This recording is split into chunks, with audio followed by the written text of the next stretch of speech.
আসসালামু আলাইকুম। সবাইকে স্বাগত জানাচ্ছি গ্লোবাল ভিউজে। আপনাদের সাথে আছে আমি তানজিলা হক। আজ জানাবো আন্তর্জাতিক গণমাধ্যমে আলোচিত সংবাদ ও বিশ্লেষণ। ফিলিস্তিনের প্রতিরোধ আন্দোলন হামাসের সামরিক শাখা আল কাসাম ব্রিগেডস জানিয়েছে তারা সব রকমের সম্ভাবনার জন্য প্রস্তুত এবং উচ্চ সতর্কতা বজায় রেখেছেন। সংগঠনটি জোর দিয়ে বলেছে, অবরুদ্ধ গাজা উপত্যকায় দখলদার বাহিনী নতুন করে যুদ্ধ শুরু করলে ইসরায়েলি বন্দীদের মুক্তির নিশ্চয়তা থাকবে না। আল কাসামের মুখপাত্র আবু উবায়দা এক ভিডিও বক্তৃতায় এই মন্তব্য করেন। তিনি জোর দিয়ে বলেন, দখলদার সরকার অস্ত্র ও যুদ্ধের মাধ্যমে যা অর্জন করতে ব্যর্থ হয়েছে তা কখনো হুমকি ও প্রতারণার মাধ্যমে অর্জন করা যাবে না। মার্কিন প্রেসিডেন্ট ডোনাল্ড ট্রাম্প হুমকি দেওয়ার ঠিক একদিন পর আবু উবায়দা এই মন্তব্য করলেন। ট্রাম্প হুমকি দিয়ে বলেছেন, গাজা উপত্যকায় আটক অবশিষ্ট ইসরায়েলি বন্দীদের অবিলম্বে মুক্তি না দিলে ফিলিস্তিনি এবং হামাস যোদ্ধাদের হত্যা করা হবে। আবু উবায়দা বলেন, শত্রুদের যুদ্ধবিরতি লঙ্ঘন এবং বিশ্বাসঘাতকতার পরও আমরা বিশ্ব এবং মধ্যস্থতাকারীদের সামনে বন্দি বিনিময় চুক্তি মেনে চলতে প্রতিশ্রুতিবদ্ধ। যে কোনো অজুহাত বাদ দিয়ে এবং প্রতিশ্রুতি রক্ষার মাধ্যমে আমাদের জনগণের রক্তপাত ঠেকাতে এবং চুক্তি বজায় রাখার সিদ্ধান্ত নিয়েছি আমরা। 19 জানুয়ারি থেকে শুরু হওয়া 3 ধাপের গাজা যুদ্ধবিরতির আওতায় ইসরায়েল হামাসের দীর্ঘস্থায়ী আলোচনার শর্ত মেনে নেয়। 1 মার্চ শেষ হওয়া প্রথম ধাপে 8টি মৃতদেহ সহ মোট 33 জন ইসরায়েলি বন্দীকে মুক্তি দেওয়া হয়, যার বিনিময়ে মুক্তি পান ইসরায়েলি কারাগারে আটক প্রায় 2000 ফিলিস্তিনি বন্দী। তবে ইসরায়েল যুদ্ধবিরতির দ্বিতীয় ধাপে এগিয়ে যেতে অস্বীকৃতি জানিয়েছে।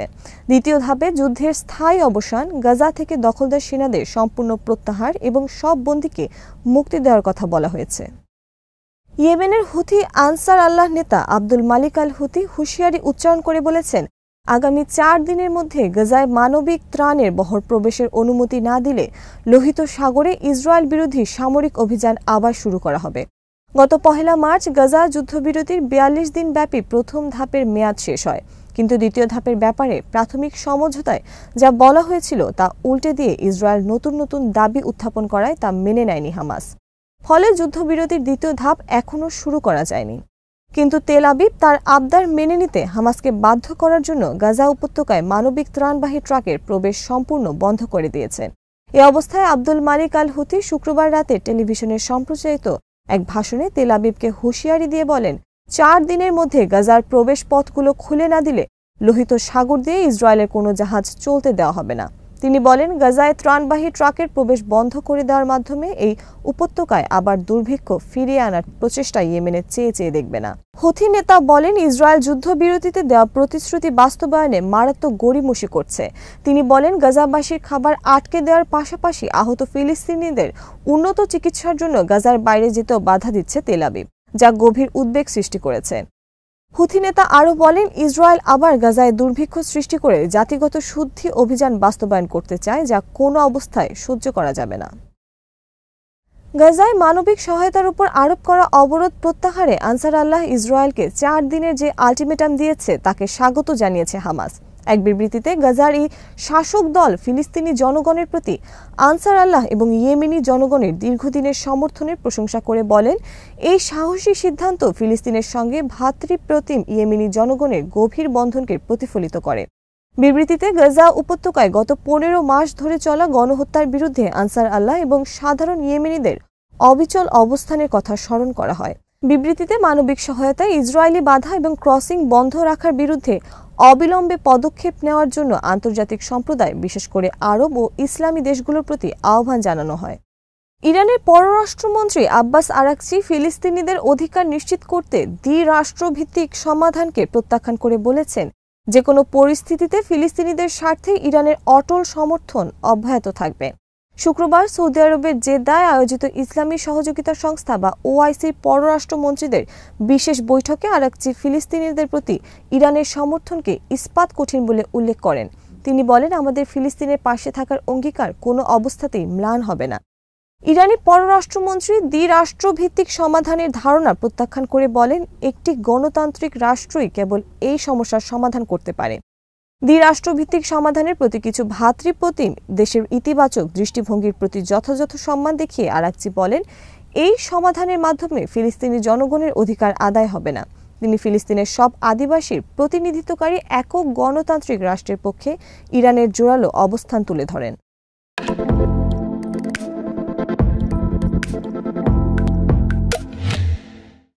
ইসরায়েলের প্রধানমন্ত্রী বেঞ্জামিন নেতানিয়াহু তাৎক্ষণিক নির্দেশে যুদ্ধে ফিরে যাওয়ার প্রস্তুতি নিতে সেনাদের নির্দেশ দিয়েছেন বলে খবর এসেছে। ইসরায়েলি সংবাদ মাধ্যম কান শুক্রবার এক প্রতিবেদনে এই তথ্য দিয়েছে। এর আগে চলতি সপ্তাহের শুরুতে জেরুজালেম পোস্টের এক প্রতিবেদনে বলা হয়, ইসরায়েলি কর্মকর্তারা অনুমান করছেন যদি ইসরায়েল ও হামাসের মধ্যে যুদ্ধবিরতি ও বন্দি বিনিময়ের কোনো চুক্তি না হয় তাহলে প্রায় ১.৫ সপ্তাহের মধ্যে গাজায় আবার যুদ্ধ শুরু হতে পারে। এক কর্মকর্তা বলেছেন, হামাস ট্রাম্পের মধ্যপ্রাচ্য বিষয়ক দূত উইটকফের প্রস্তাব প্রত্যাখ্যান করছে, তাই অগ্রগতি খুবই কঠিন। উইটকফ যুদ্ধবিরতির প্রথম ধাপের মেয়াদ আরও ৬ সপ্তাহ বাড়িয়ে অর্ধেক জীবিত বন্দী এবং অর্ধেক মরদেহ ফেরত দেওয়ার প্রস্তাব করেন। তবে কেউ কেউ দাবি করেছেন হামাস উইটকফের প্রস্তাব প্রত্যাখ্যান করেনি। আলোচনার সঙ্গে সংশ্লিষ্ট সূত্র জানিয়েছে, হামাস উইটকফের প্রস্তাব গ্রহণও করেনি বা প্রত্যাখ্যানও করেনি। আল জাজিরা জানিয়েছে, মার্কিন প্রেসিডেন্ট ডোনাল্ড ট্রাম্পের হুমকিকে আমলে নিচ্ছেন না গাজাবাসী। বুধবার রাতে ট্রাম্প হুমকি দিয়ে বলেন, যদি বন্দীদের আটক রাখা হয় তবে তারা সবাই মারা যাবে। গাজাবাসীরা বলছেন তাদের হারানোর আর কিছুই নেই। গাজার ৫৯ বছর বয়সী ব্যবসায়ী ইয়াসির আল শারাফা বলেন, আমি এসব হুমকিকে ভয় পাই না, কারণ গাজার অনেক মানুষের মতো আমিও মনে করি আমার হারানোর কিছুই নেই। তিনি বলেন, আগে পোশাক ব্যবসায়ী ছিলাম, আমার বড় দোকান, ৬তলা বাড়ি, গাড়ি এবং গাজা সিটির তাল আলাল হাওয়ায় গুদাম ছিল। বছরের পর বছর কঠোর পরিশ্রম দিয়ে এসব করেছিলাম, এখন সব ধ্বংস হয়ে গেছে। যেদিকে তাকাই কেবল ধ্বংস আর দুর্দশা। আমাদের শোকাচ্ছন্ন কিংবা মর্মাহত হওয়ার মতো আর কিছু বাকি আছে কি? আমি এখন শিশুদের জন্য ক্যান্ডি ও স্ন্যাক্স বিক্রি করি। তিনি বলেন, যদি আমরা বন্দীদের হস্তান্তর করি তবুও কিছুই বদলাবে না। তারা নতুন অজুহাত তৈরি করে যে কোনো সময় যুদ্ধ আবার শুরু করবে। আমরা পুরো বিশ্ব থেকেই বিশ্বাস হারিয়ে ফেলেছি। ৬২ বছর বয়সী জামিলা মাহমুদ ট্রাম্পের কথাগুলো ঠিকমতো শোনেননি। তবে বৃহস্পতিবার সকালে তার পরিবারের কয়েকজন সদস্য এ নিয়ে আলোচনা করেন। তিনি বলেন, ট্রাম্পের হুমকিগুলো একটি মানসিক যুদ্ধের অংশ, যার উদ্দেশ্য গাজার মানুষকে জোরপূর্বক বাস্তুচ্যুত করা। তিনি আরও বলেন, আপনারা দেখতেই পাচ্ছেন আমরা পুরোপুরি বিচ্ছিন্ন। না আছে ইন্টারনেট, না বিদ্যুৎ, না কোনো যোগাযোগ মাধ্যম। প্রতিবারই একটা নতুন পরিকল্পনা আসে। কখনো বলে গাজার মানুষকে জোর করে সরিয়ে দেবে, কখনো বলে ইসরায়েল পুরো গাজার দখলে নেবে। আর এখন তারা বন্দীদের কারণে পুরো গাজার জনগণকে হুমকি দিচ্ছে। জামিলা মাহমুদ বলেন, যা কিছুই ঘটুক তিনি কখনো গাজা ছেড়ে যাবেন না। পরিবারের জন্য খাবার নিয়ে বাড়ি ফেরার পথে ৬০ বছর বয়সী আইমান আবু দায়েদ আল জাজিরাকে বলেন, শুধুমাত্র বন্দীদের হস্তান্তর করলে ট্রাম্প ও ইসরায়েলের জন্য যুদ্ধ শেষ হবে না। আপাতত যুদ্ধ কিছুটা কম বিধ্বংসী হলেও তারা কোনো না কোনো অজুহাতে আবার আসবে।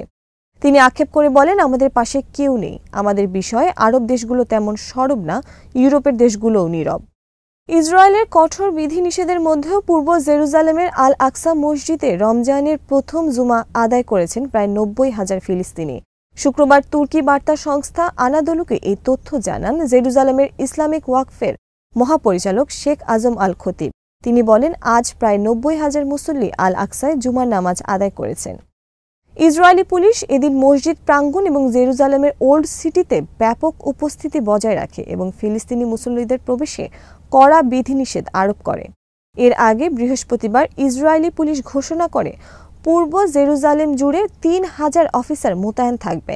তাছাড়া দখলকৃত পশ্চিম তীর থেকে জেরুজালেম প্রবেশের ক্ষেত্রে ফিলিস্তিনিদের ওপর কঠোর নিষেধাজ্ঞা আরোপ করা হয়। প্রত্যক্ষদর্শীরা জানান, ইসরায়েলি সেনারা হাজারো ফিলিস্তিনিকে সামরিক চেকপয়েন্ট অতিক্রম করে আল আকসায় যেতে বাধা দেয়। বৃহস্পতিবার নেতানিয়াহুর কার্যালয় ঘোষণা করে কেবল ৫৫ বছরের বেশি বয়সী পুরুষ, ৫০ বছরের বেশি বয়সী নারী এবং ১২ বছরের কম বয়সী শিশুদের মসজিদে প্রবেশের অনুমতি দেওয়া হবে। পাশাপাশি মুসল্লিদের আগে থেকে নিরাপত্তা অনুমোদন নিতে হবে এবং নির্দিষ্ট চেকপয়েন্টে কঠোর তল্লাশির সম্মুখীন হতে হবে। এসব বিধিনিষেধের পরও জেরুজালেমের স্থানীয় ফিলিস্তিনিরা ও ইসরায়েলি ভূখণ্ডে বসবাসকারী আরব শহরগুলোর বাসিন্দারা মসজিদুল আকসায় উপস্থিত হন। নামাজ শেষে মুসল্লিরা গাজা ও পশ্চিম তীরে ইসরায়েলি বাহিনীর হাতে নিহত ফিলিস্তিনিদের জন্য গায়েবানা জানাজা আদায় করেন। ইরান বলেছে, যুক্তরাষ্ট্র যতদিন তেহরানের বিরুদ্ধে একতরফা নিষেধাজ্ঞা আরোপ করে রাখবে এবং হুমকির ভাষায় কথা বলবে, ততদিন ওয়াশিংটনের সঙ্গে তার দেশ সরাসরি কোনো পরমাণু আলোচনায় বসবে না। ইরানের পররাষ্ট্রমন্ত্রী সৈয়দ আব্বাস আরাকচি শুক্রবার জেদ্দা সফরের অবকাশে এএফপিকে দেয়া এক সাক্ষাৎকারে তার দেশের এই অবস্থান তুলে ধরেন। আরাকচি বলেন, যুক্তরাষ্ট্র যতদিন সর্বোচ্চ চাপ প্রয়োগের নীতি ও হুমকি বজায় রাখবে, ততদিন আমরা দেশটির সঙ্গে সরাসরি কোনো আলোচনায় বসব না। গাজা পুনর্নির্মাণের ব্যাপারে ওআইসির পররাষ্ট্রমন্ত্রীদের জরুরি সম্মেলনে যোগ দিতে শুক্রবার জেদ্দা সফর করেন ইরানের পররাষ্ট্রমন্ত্রী। তিনি আবারও জোর দিয়ে বলেন, তার দেশের পরমাণু কর্মসূচি সম্পূর্ণ শান্তিপূর্ণ এবং তা বেসামরিক কাজে ব্যবহার করার লক্ষ্যে পরিচালিত হচ্ছে। আরাকচি মার্কিন নীতি নির্ধারকদের চাপ প্রয়োগ ও হুমকির ভাষায় কথা না বলে সত্যিকার ও ন্যায়সঙ্গত আলোচনায় বসার উপযুক্ত ক্ষেত্র তৈরি করার আহ্বান জানান। আরাকচির এই সাক্ষাৎকার এমন সময় প্রকাশিত হলো যখন মার্কিন প্রেসিডেন্ট দাবি করছেন তিনি ইরানের সঙ্গে আলোচনায় বসার প্রস্তাব দিয়ে দেশটির সর্বোচ্চ নেতা আয়াতুল্লাহ খামেনির কাছে চিঠি পাঠিয়েছেন এবং এই চিঠি ইরানি কর্মকর্তাদের হাতে তুলে দেওয়া হয়েছে। যদিও জাতিসংঘের ইরান মিশন ওয়াশিংটনের কাছ থেকে কোনো রকম চিঠি পাওয়ার কথা অস্বীকার করেছে। আজ এখানেই শেষ করছি। সবাই ভালো থাকুন, সুস্থ থাকুন আর দেখতে থাকুন বিডি ভিউজ। চ্যানেলটি ভালো লাগলে সাবস্ক্রাইব করুন, সংযুক্ত থাকুন আমাদের ফেসবুক পেজে। আল্লাহ হাফেজ।